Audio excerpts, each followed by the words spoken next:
Bonjour, Ciel Mon Info, c'est l'occasion de parler de la vie des chrétiens d'ici et d'ailleurs. Aujourd'hui, nous vous invitons à découvrir un guérisseur chrétien. Jean-Claude Chablot, bonjour. Bonjour. Alors, vous venez de publier un livre qui s'intitule « Pour aider les malades et ceux qui prient avec eux ». Comment est-ce que vous réagissez personnellement, vous qui êtes pasteur en retraite active, mais comment est-ce que vous réagissez quand on vous qualifie de guérisseur chrétien ? Bon, je réagis assez bien, c'est peut-être pas le terme que j'emploierais d'une manière courante, mais... Bon, c'est un terme qu'on trouve assez souvent dans votre livre pour parler Oui, c'est vrai. de ce service que vous envisagez au sein des églises. Ben là où je travaille au Palais fédéral comme intercesseur, comme pasteur disponible pour les parlementaires, c'est eux qui m'appellent guérisseur assez volontiers. D'accord. Ouais. Mais est-ce que c'est un peu ironique ou c'est à prendre au premier degré ? Non, c'est presque affectueux. C'est presque affectueux. Oui, tout à fait. Ça ne me choque pas du tout.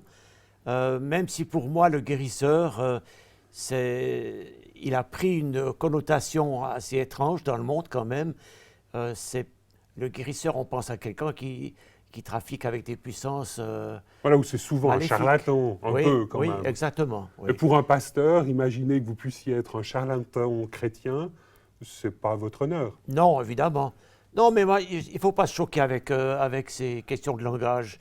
Je crois que les gens emploient les mots qu'ils aiment employer, qui sont modernes, et puis ça dépend le contenu qu'on met dedans après. Alors, quand au Palais fédéral, on vous taxe de guérisseur, qu'est-ce qu'il faut entendre là derrière ? C'est quelqu'un qui vient à l'écoute des gens, le guérisseur de l'âme ? Ce serait ça qu'il faudrait envisager ? Oui, c'est quelqu'un qui est conscient que ces gens du Palais fédéral n'exercent pas un métier qui est très bon pour leur santé.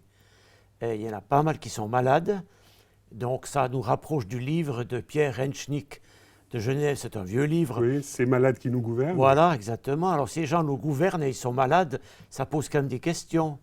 Donc, ils m'appellent guérisseur, je crois que c'est affectueux, c'est pas autre chose. Et puis, ils savent que je suis intéressé à leur santé. Et ceci dès le premier jour. Je commence cette année, ma 14e année au Palais fédéral. Donc, je fais partie des meubles. Les nouveaux qui arrivent savent qu'il y a un pasteur. Alors, quand ils me rencontrent, ils me disent « Ah, c'est vous le pasteur. Ah bon, comme ça, je sais. » Puis voilà. Alors, vous venez de publier ce livre pour aider les malades et ceux qui prient avec eux.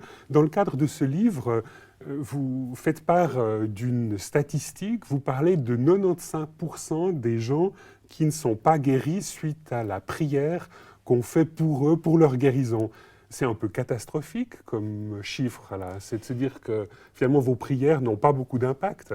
Oui, ça dépend de quel côté on est. Si on est dans les 5% de ceux qui sont guéris, c'est magnifique. Et puis, moi j'ai l'habitude de dire, non pas que les gens ne sont pas guéris, mais pas encore. Et ce n'est pas une question de langage uniquement, c'est une question de garder l'espérance quand on prie pour quelqu'un. Je crois, quand les malades sont guéris, c'est le royaume de Dieu qui est au milieu de nous. Et ce royaume, il est là, et puis on l'attend. Donc, on est un petit peu coincé entre deux éléments. Entre le déjà, ce qui est effectif, et puis de pas encore. Ce pas encore. Et c'est vrai que c'est un concept que vous mettez passablement en avant, cette pas encore guérison ou ce statut de pas encore guéri. Ça, c'est quelque chose qui vous rejoint personnellement fortement ? Oui, énormément, parce que tous les médecins vous disent, même ceux qui ne se disent pas croyants, vous disent, si vous gardez l'espérance d'être guéri, vous vivez mieux et vous avez plus de chances d'être guéri vraiment que ceux qui n'ont pas cette espérance. Donc ça vaut la peine de rester dans l'espérance. J'entends pas forcément de proclamer une guérison qui n'est pas là. Il y en a qui disent ça, il faut proclamer la guérison qui n'est pas là, et c'est comme ça qu'elle se réalise. Mais j'ai remarqué que ce n'est pas vraiment le cas. Moi, j'ai eu une sorte de poussée d'honnêteté avec ce livre. C'est un peu l'impression que ça donne. Finalement, vous parlez même de démystifier certaines affirmations, notamment, c'est celle qu'on reprocherait le plus aux prédicateurs ou aux guérisseurs chrétiens triomphants, de dire que la foi est une condition de guérison. Oui, et puis surtout, ils affirment que tout le monde doit être guéri. Donc, le pas encore guéri, c'est anormal. Donc, on dit que tout le monde doit être guéri. Et moi, je le dis aussi dans le livre, si vous avez lu peut-être cette phrase qui a été reprise par Shafik Kezavgé, qui a fait une postface. Le fait de dire « Jésus-Christ guérit tous les malades qui demandent leur guérison avant la mort. » Et après la mort. ou après. Vous faites part un peu de votre humour, là, Voilà, qu'on puis, vous connaît. puis on préfère avant. Voilà. Alors, cette phrase, pour moi, c'est de l'humour, mais c'est vraiment une réalité. Le 5% de Oui. guérison instantanée, on peut discuter ce chiffre. Voilà. J'ai posé des questions. D'où vient-il ce chiffre? J'ai posé des questions à des pasteurs, à des prêtres, à des évangélistes qui prient pour les malades. Et puis c'est une estimation qui est sortie voilà, à ce moment-là. Voilà. Mhm. Oui. Vous-même, dans le cadre de ce livre, vous opérez donc une sorte de démystification par rapport à un discours triomphant, où, comme vous le disiez tout à l'heure, vous avez eu une poussée d'honnêteté Oui. par rapport à la prière pour la guérison. Il y a d'autres mythes auxquels vous menez une sorte de petite guéguerre. C'est le fait qu'il y aurait des prières clés ou des prières un peu formules qu'on pourrait prononcer et qui seraient garantes du fait que ça marche. Oui. Ça, c'est quelque chose qui vous agace. Mais tout simplement parce que je crois finalement on cherche une sorte de perfection dans la démarche, au niveau de la foi, au niveau de la prière. Et puis, alors on donne des formules toutes faites, puis les gens les emploient, et puis les résultats sont un peu décevants quelque part. D'autant plus qu'il y a des malades qui n'ont même pas prié, puis qui sont guéris. Il y en a d'autres qui n'ont pas eu la foi, et puis qui sont guéris aussi. D'ailleurs, on dit il faut plus de foi. C'est qui? C'est le malade? C'est celui qui prie pour lui? Ou c'est son entourage, sa communauté, sa paroisse, son église? Ou bien si c'est tout le monde, finalement, qui devra avoir plus de foi. Et puis c'est étrange parce que dans les 41 guérisons où il y a des précisions concernant Jésus, dans les 4 évangiles, il y en a 16 qui se réfèrent à la foi, d'une manière explicite, et dans les autres, il semble que c'est pas requis. Il n'y a pas de demande de croire, et il y a quand même guérison. Donc moi j'ai voulu mettre ça en question, pour pas que les gens restent coincés. La prière idéale, c'est avec les mots justes. Il faut par exemple proclamer la victoire, contre toute évidence, il faut dire qu'on est guéri. Donc c'est garder un peu ce souffle d'espérance dont vous parliez oui, tout à l'heure. Oui, mais je pense qu'il y a des limites à ce souffle d'espérance. Le livre que j'ai écrit, il est modeste aussi, c'est ce que les gens me disent. Il est équilibré et il est modeste, il n'affirme pas des choses. Vous êtes pour le moins pas triomphant. Non, je ne suis pas triomphant. Pourtant, je dis qu'être triomphant, ce n'est pas seulement être guéri. Il y a des gens qui triomphent dans la maladie et qui sont des exemples de confiance en Dieu, de foi, d'espérance, qui est déçu et encore déçu et encore déçu et qui pourtant conserve cette espérance. Pour moi, c'est aussi une victoire, ça. Vous parlez même, à certains moments, de la souffrance comme une sorte d'école de vie chrétienne ou école de spiritualité. Vous êtes presque un peu masochiste à certains égards. Oui, il ne faut pas tomber dedans, dans le masochisme, non plus pas dans le dolorisme, où on va exalter la douleur, la chercher et dire que plus je souffre, plus je suis proche de Dieu. On ne peut pas donner une valeur rédemptrice à la souffrance, à d'autres souffrances. Mais Dieu l'utilise, il n'y a pas de doute. Moi, je ne dirais jamais qu'une maladie est bonne en soi, d'une manière intrinsèque. Non. Et puis, je ne dirais pas non plus que c'est Dieu qui l'envoie, même si la Bible dit. Parce qu'en fait, on sent quand la Bible dit que Dieu contrôle toutes choses et quand il laisse aller, les maladies vous arrivent dessus les unes après les autres. Et autrement, il retient. Donc, il a contrôle là-dessus. Mais quand la souffrance est là, Dieu l'utilise. Et auprès des grands souffrants, moi, je vous dis, je m'assieds à leur chevet près d'eux et puis j'écoute. Hein. C'est eux qui m'enseignent. Ils ont des choses à me dire, je pose des questions précises et puis ils ont des réponses qui sont extraordinaires.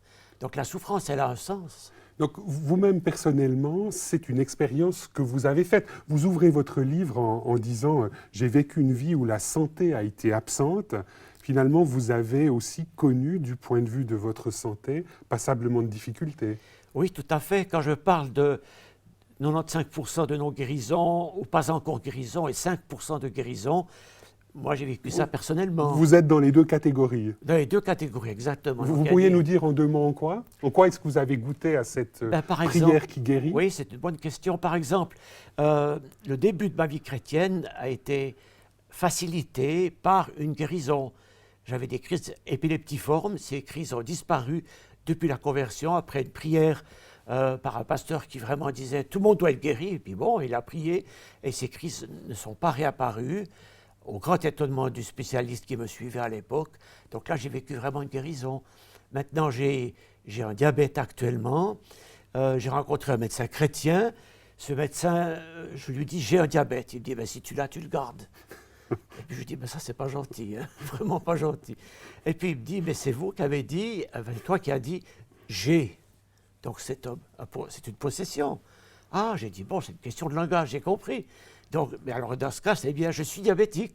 Et puis c'est encore pire, c'est ton identité. C'est vraiment constitutif de votre identité. Alors j'ai dit... Alors comment est-ce que vous vous exprimez face à votre médecin aujourd'hui? J'ai cherché, puis j'ai trouvé finalement l'expression « je souffre d'un diabète provisoire ». Provisoire parce que je pourrais être guéri par Jésus à tout moment. Donc j'attends cette guérison, puis avant qu'elle ne vienne, eh bien je vis cette maladie, je l'assume, je comprends mieux les autres diabétiques, j'ai une communion avec eux qui est particulière, on ne peut pas manger n'importe quoi, on prend tout le temps son taux de sucre dans le sang en piquant le bout du doigt, ce qui fait vraiment mal, et puis après ça devient dur, une sorte de corde, on n'arrive plus à percer, enfin toutes ces petites choses désagréables qui font la vie d'un diabétique qui regarde les autres manger ce qu'ils veulent. Mais dans ce contexte, on pourrait penser finalement que vous laissez la prière pour la guérison divine de côté et puis que finalement vous n'en avez plus rien à faire et vous vous concentrez peut-être en tant que pasteur plutôt sur le témoignage chrétien ou la proclamation de l'Évangile. Alors j'ai failli faire ça, vraiment. J'ai failli faire ça, je me suis dit, il y a plus de pas encore guérison dans ma vie, il faut que je m'occupe des gens, des chrétiens qui sont malades, chrétiens ou non chrétiens qui sont malades, et puis que je les aide à vivre ce qu'ils ont à vivre dans ce domaine, ce que je fais. Mais on m'a toujours demandé la prière, et puis au début je ne savais pas trop comment faire. Vous savez, vous avez 3 files de malades qui s'avancent à l'église, qui s'avancent vers l'avant et puis qui viennent là pour demander la prière. Il y a une dame que j'ai en face de moi et il y a 2 autres pasteurs qui prient. Elle me regarde, elle me découvre, elle dit « Ah non, pas vous, vous êtes déjà assez malade comme ça, vous n'allez pas prier pour moi. » Puis elle change de fil. C'est l'insulte la plus suprême qui soit. Oui, ça m'a pas vexé, mais enfin, ça m'a fait un petit choc quand même. Je me suis dit, est-ce que j'ai le droit de prier pour les malades étant malade moi-même? Mais j'ai dépassé ce stade, parce que je prie pour les malades et je vois des guérisons. Je vois des gens guéris, d'ailleurs que j'envoie chez leur médecin pour contrôler la guérison, et puis qui reviennent en disant, ben oui, le médecin ne comprend rien. Il dit guérison incompréhensible, et puis il a souligné dans son cahier où il note tout dans son dossier. Et puis, alors j'ai repris, parce que j'avais arrêté un temps, j'ai repris la prière pour les malades et j'ai vu des guérisons. Ça tient pas du tout. Ça vous a encouragé, vous vous êtes remis en selle, même absolument. si votre santé reste précaire et vous êtes pas encore guéri de son diabète de type 2. Mais ça me garde humble. Et puis c'est pour ça que je n'ai pas écrit un livre où il est marqué en titre « Pour guérir les malades » ou bien « Recettes pour la guérison » à tout coup, ou quelque chose comme ça. Mais j'ai écrit « Pour aider les malades ». J'aimerais les aider, comme moi je trouve de l'aide auprès du Seigneur. Et puis j'ai aussi dédié ce livre à ceux qui s'occupent des malades, mais au lieu de mettre ceux qui prient pour eux, où il semble qu'on est au-dessus et puis qu'on prie pour les pauvres qui sont en dessous. Voilà, vous avez intitulé le livre qui prie avec eux. On est au même étage. Et ça, c'est important pour vous? Ah, c'est très important. Je me rappelle encore une visiteuse de paroisse, j'étais à l'hôpital, j'avais une jambe complètement brisée, et puis elle me dit, je ne veux pas rester debout comme ça parce que je suis à l'étage supérieur, vous vous cassez le cou pour me regarder, pour qu'on puisse discuter ensemble.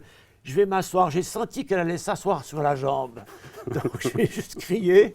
Et puis, elle s'est assise à côté sur la chaise, finalement. Bon, une brave dame, j'entends. C'était pas volontaire, ça, c'était vraiment la maladresse. Mais une brave dame. Alors, j'essaye aussi dans le livre de donner quelques conseils un peu à ces gens-là. À ceux qui visitent les malades. Voilà, faites attention à 1 ou 2 choses quand même, c'est le minimum. Je trouve que c'est un beau ministère, c'est la vraie religion, c'est se garder des souillures du monde et de visiter les veuves et les orphelins. Donc c'est un ministère très important, guérison ou pas guérison. Jésus n'a pas seulement dit guérissez les malades, il l'a dit, mais il a dit aussi allez vers eux, prenez soin d'eux. Rendez leur service, comme vous dites. Rendez leur service. Comme vous dites aussi dans votre livre. Oui, ça c'est concret. Hein. Ah, je me rappelle une autre visite, c'était un monsieur, et il me parlait de Jésus, de l'amour de Jésus qui est si grand, et puis moi j'avais le coussin qui glissait. Alors ça glissait comme ça, j'essayais de donner un coup de rein pour ramener, mais ça ne marchait pas. Puis j'essayais de lui faire comprendre que c'était Ça aurait été- possible. Il ne voyait pas. Il avait son ministère de visiteurs, son message à donner. Il ne voyait rien. Donc ça, on ne peut pas faire ça. Ce n'est pas possible. Donc on découvre vraiment là votre souci de la personne, votre souci de rencontrer l'être humain dans toutes ses composantes. Et puis de l'aimer. Heidi Becker, qui est une femme qui prêche, qui travaille au Mozambique, qui est une Suissesse, elle dit, elle, si tu as visité un malade, si tu l'as aimé et tu as prié pour lui, qu'il soit guéri ou pas, ce n'est pas ton affaire. Tu as fait ce que tu pouvais faire. Moi, comme pasteur pentecôtiste, guérisseur chrétien, mon ministère, avant, c'était de le guérir. Il faut qu'au travers de moi, le Seigneur le guérisse. Et maintenant, c'est de l'aimer. La guérison peut être là C'est immédiatement. un bonus que vous acceptez volontiers. Oui, j'accepte volontiers. Et je sens que les gens le reçoivent aussi. Je vais dire quelque chose de méchant, que je ne dis pas souvent de manière publique dans mes prédications. Je ne suis pas de la chair à guérir. Je suis un être humain qui a besoin d'amour et de relations. Et quand je suis malade, j'attends ça de celui qui me visite. Et pas simplement, comme m'a dit un jour un pasteur, écoute, raconte pas toutes tes histoires. Il ne m'a pas dit c'est pas intéressant, mais c'était ça que ça voulait dire. Je prie pour toi et je pars, j'ai autre chose à faire. Alors, il a prié. Bon, j'avais des maux de tête, j'étais guéri immédiatement, mais j'étais guéri frustré. Il est parti, j'étais frustré. Je me suis dit, je ne suis pas de la chair à guérir. Il ne m'aime pas, ce gars, ce n'est pas de l'amour. Alors, j'aimerais pas qu'on vive ça. Et mon livre, il cherche à aider ceux qui sont intéressés par les malades, ceux qui aimeraient les visiter, les accompagner, écouter leur histoire, 20 fois de suite la même histoire. Jean-Claude Chamelot, merci beaucoup d'avoir accepté notre invitation sur ce plateau de Ciel Mon Info. Je rappelle le titre de votre livre, Pour aider les malades et ceux qui prient avec eux. Il a été coécrit avec Joël Raymond. Madame, Monsieur, nous espérons que cette émission vous aura intéressé. Au revoir et à bientôt.